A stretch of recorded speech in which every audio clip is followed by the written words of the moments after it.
బ్రహ్మం గారు చెప్పినట్టు 2025 మార్చి నుండి ఖచ్చితంగా జరిగే 5 సంఘటనలు ఇవే. బ్రహ్మం గారి కాలజ్ఞానం ప్రకారం 2025 ప్రథమార్థం మార్చి నుండి జరగబోయే 5 భయంకర సంఘటనలు ఇవే. కలియుగంలో రోజులు గడుస్తున్న కొద్దీ బ్రహ్మం గారు తన కాలజ్ఞానంలో చెప్పిన విధంగా ఎన్నో విషయాలు జరుగుతూ వస్తున్నాయి. మరికొన్ని రాబోయే రోజులో ఖచ్చితంగా జరగబోతున్నాయి. బ్రహ్మం గారు తన కాలజ్ఞానాన్ని ఒకేసారి చెప్పలేదు. వివిధ సందర్భాల్లో వివిధ వ్యక్తులకు కాలజ్ఞానాన్ని బోధించారు. వాటిలో కొన్ని గ్రంథస్థం కాగా మరికొన్ని మాత్రం రహస్యంగానే మిగిలిపోయాయి. భవిష్యత్తుని తన మనోనేత్రంతో ముందుగానే దర్శించిన బ్రహ్మం గారు రాబోయే రోజులో జరగబోయే సంఘటనలను సంవత్సరాలతో సహా ఖచ్చితంగా వివరించారు. బ్రహ్మం గారు తన కాలజ్ఞానంలో చెప్పిన విధంగా 2025 అనగా శ్రీకృష్ణనామ సంవత్సరం నుండి విశ్వావసనామ సంవత్సరం వరకు జరగబోయే వింతలు, విశేషాల గురించి ఇప్పుడు ఈ వీడియోలో మనం తెలుసుకుందాం. 2025 ఫాల్గుణ శుద్ధ పాడ్యమి నుండి ప్రపంచ దేశాల్లో కల్లోలాలు చెలరేగడం ప్రారంభం అవుతుందట. ఒకవైపు యుద్ధాలు, మరోవైపు ప్రజల మధ్య వర్గ వైషమ్యాలతో దేశాలన్నీ విలవిలలాడుతాయట. చిన్నగా మొదలైన కాచిచుచ్చులు దేశాలకు దేశాలనే భస్మీపటలం చేసేస్తాయట. అగ్రరాజ్యం వింత పోకడలతో చులకనైపోతుందట.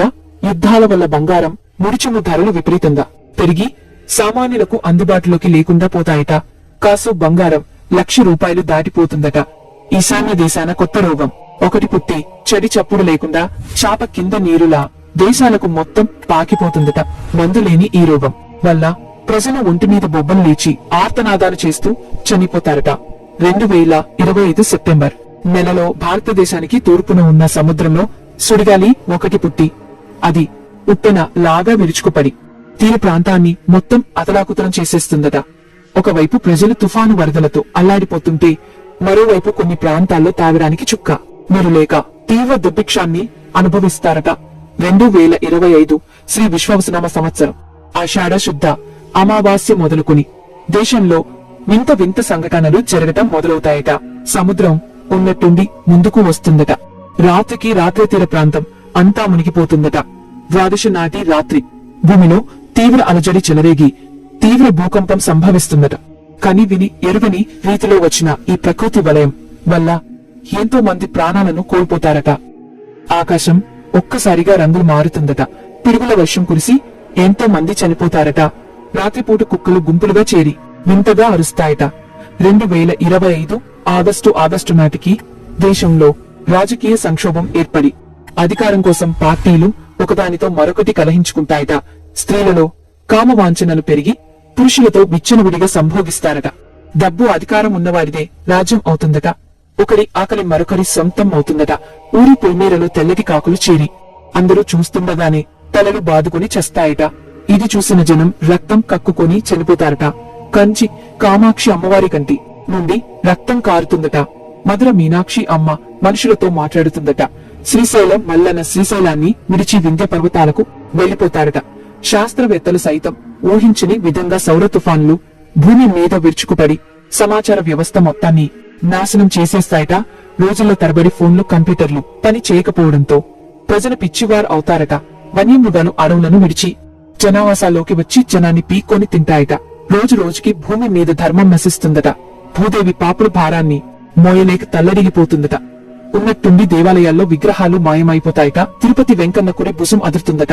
అర్ధరాత్రి పూట స్వామివారి ఆలయం నుండి వింత వింత శబ్దాలు వినిపిస్తాయట. కనకదుర్గమ్మ ముక్కు పుడకను కృష్ణమ్మ అందుకోవాలని రకరకాలుగా ప్రయత్నాలు చేస్తూ ఉంటుందట. వేప చెట్టుకు మామిడికాయలు కాస్తాయట. చింత చెట్టుకు మల్లెపూలు పూస్తాయట. వెంపలి చెట్లకు నిచ్చెనలు వేసేవాళ్లు పుడతారట. స్త్రీలు 7 సంవత్సరాలకే గర్భం దాలుస్తారట. పతివ్రతను పతితలు అవుతారట. ఉప్పు కోడూరులో ఊరి చెరువులో ఉత్పాతాలు పుడతాయట. పంది కడుపున ఏనుగు, మేక కడుపున పంది పుడతాయట.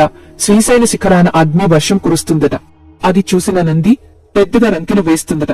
భ్రమరాంబిక అమ్మవారి ఆలయంలోకి ముసలి ప్రవేశిస్తుందట. కృష్ణ నది మధ్య బంగారు రథం పుడుతుందట. అది చూసిన వారి కళ్ళు పోతాయట. రాత్రింబవళ్లు గ్రద్దలు గుంపులు గుంపులుగా కూడా అరుస్తాయట. నీటిలోని చేపలు తాము చేస్తామని పలుకుతూ బయటకు వచ్చేస్తాయట. కోమటి కులంలో 25 గోత్రాల వారు మాత్రమే మిగిలి ఉంటారట. వర్ణ వ్యవస్థ మొత్తం నాశనం అయిపోతుందట. కులాంతర మతాంతర వివాహాలు ఎక్కువ అవుతాయట. 4 వర్ణాలు మద్యపానంతో భ్రష్టులు అవుతారట. బ్రాహ్మణులు తమ వృత్తిని వీడి ఇతర వ్యాపారాలు చేస్తారట. అంతరిక్షం నుండి రహస్యంగా భూమిపైకి వచ్చిన గ్రహాంతర వాసులు మానవులతో కలిసిపోయి ఒక్కసారిగా విధ్వంసానికి దిగుతారట. భూమి మీద నుండి వేరే గ్రహాలకు వలసలు పెరిగిపోతాయట. ఎంత విజ్ఞానం పెరిగినా సరే చావు పుట్టుకలు మాత్రం కనిపెట్టలేకపోతారట. ప్రజల బలహీనతలను ఆసరాగా చేసుకుని ఊరికి ఒక దొంగ బాబా పుట్టుకుని వస్తారట.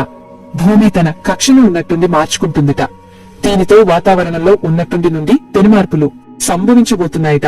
భార్యలను భర్తలు, భర్తలను భార్యలు ధనం కోసం వేపుకు తింటారట. వేప చెట్టుకి అమృతం పుడుతుందట. ఆలయాల్లో అపారమైన నిధి నిక్షేపాలు బయటపడతాయట. యంత్రాలు మనిషిని తమ చెప్పు చేతుల్లో పెట్టుకుంటాయట. రోజు రోజుకి కలి విజృంభించడంతో ప్రజల ధర్మాన్ని విడిచి విచ్చలవిడిగా ప్రవర్తిస్తూ ఉంటారు. దేవాలయాలు పూజలు లేక మూతపడతాయట. ఇలా కలిపురుషుడు ప్రభావం రోజు రోజుకి పెరిగిపోవడంతో దుష్ట శిక్షణ, శిష్ట రక్షణ చేయడానికి తను వీరభోగ వసంతరాయల అవతారంలో 3 మూరల ఖడ్గాన్ని ధరించి తెల్లకి గుర్రాన్ని అధిరోహించి పాపాత్మలను చీల్చి చెండాడుతూ పుణ్యాత్ములను రక్షించి ధర్మ సంస్థాపన చేస్తానని బ్రహ్మంగా గారు తన కాలజ్ఞానంలో వివరించారు.